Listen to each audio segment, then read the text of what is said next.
సరే, అతను కూడా అనుకున్నాడు,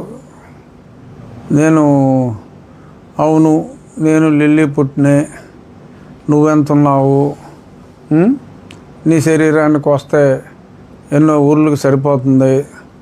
బహుశా మరి అతని కుటుంబం మాంసం అమ్ముకునే కుటుంబమేమో నాకు తెలియదు. అతని పూర్వపరాలు సైజుని బట్టి ఎన్ని ఊర్లకు సరిపోతుంది అనేది ఆడు బాగా ఎస్టిమేషన్ వేస్తున్నాడు. లిల్లీ, ఓకే లిల్లీ, నీ వ్యాపారం నీది, ఎంతసేపు నువ్వు ఆదరిస్తూనే చూసుకో, ఇబ్బంది ఏమీ లేదమ్మా.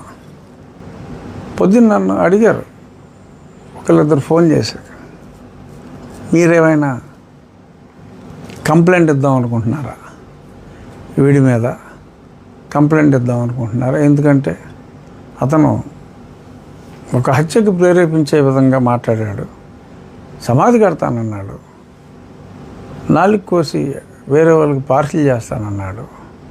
మరి ఈ రకంగా వ్యక్తిగతంగా హింసించే విధంగా, ఇప్పుడు ఏదో పందిలో ఉన్నామన్నాడు, ఏదో ఉన్నామంటే అది ఓకే, అది పరువు నష్టం. సో పరువు నష్టం కేసు వేసుకుంటాం, పరువే లేనివాడి మీద అడగ అసలు పరువే లేదు, ఎంతగానే వేస్తాం, ఏమని వేస్తాం. సో ఈ కేసులన్నీ వేస్ట్. కానీ ఇక్కడ మాట్లాడింది ఫిజికల్గా మాట్లాడాడు. సో ఫిజికల్గా మాట్లాడినప్పుడు కేసు పెడతావా అని నన్ను అడిగితే ఆలోచించాను నేను కూడా. కానీ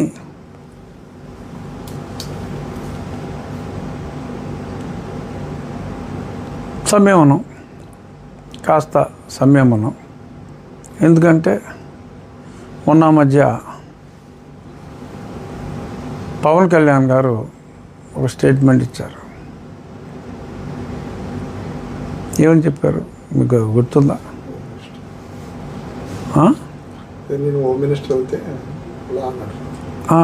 అంటే నేను హోమ్ మినిస్టర్ కానందువల్ల ఈ క్రిమినల్స్ ఎలా ఎవరెస్ట్ వచ్చినట్టు వాళ్ళు ఉన్నారు అని. అటువంటి క్రిమినల్ ఏడు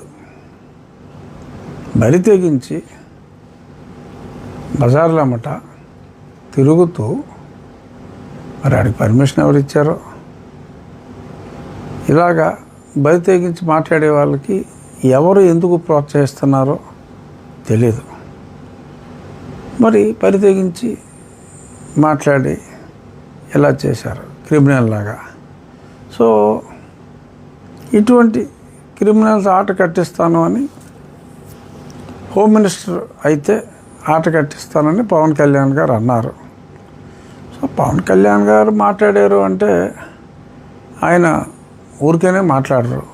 ఎందుకంటే కూటమిలో ఒక ప్రముఖ నాయకుడు ఆయన.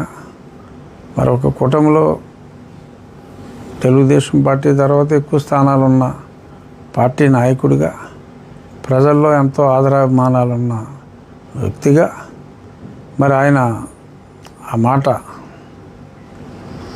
హోమ్ మినిస్టర్ అయితే అన్న మాట అన్నారు. కాబట్టి చూద్దాం మరి రేపు కేంద్రంలో ఒక వారం రోజుల్లోనే ఇవాళ పేపర్లో కూడా వచ్చినాయి, అన్ని పేపర్లలో సాక్షితో సహా కేంద్రంలో త్వరలో ఇది క్యాబినెట్ ఎక్స్పాన్షన్ అని, ఆ తర్వాత రాష్ట్రంలో అని.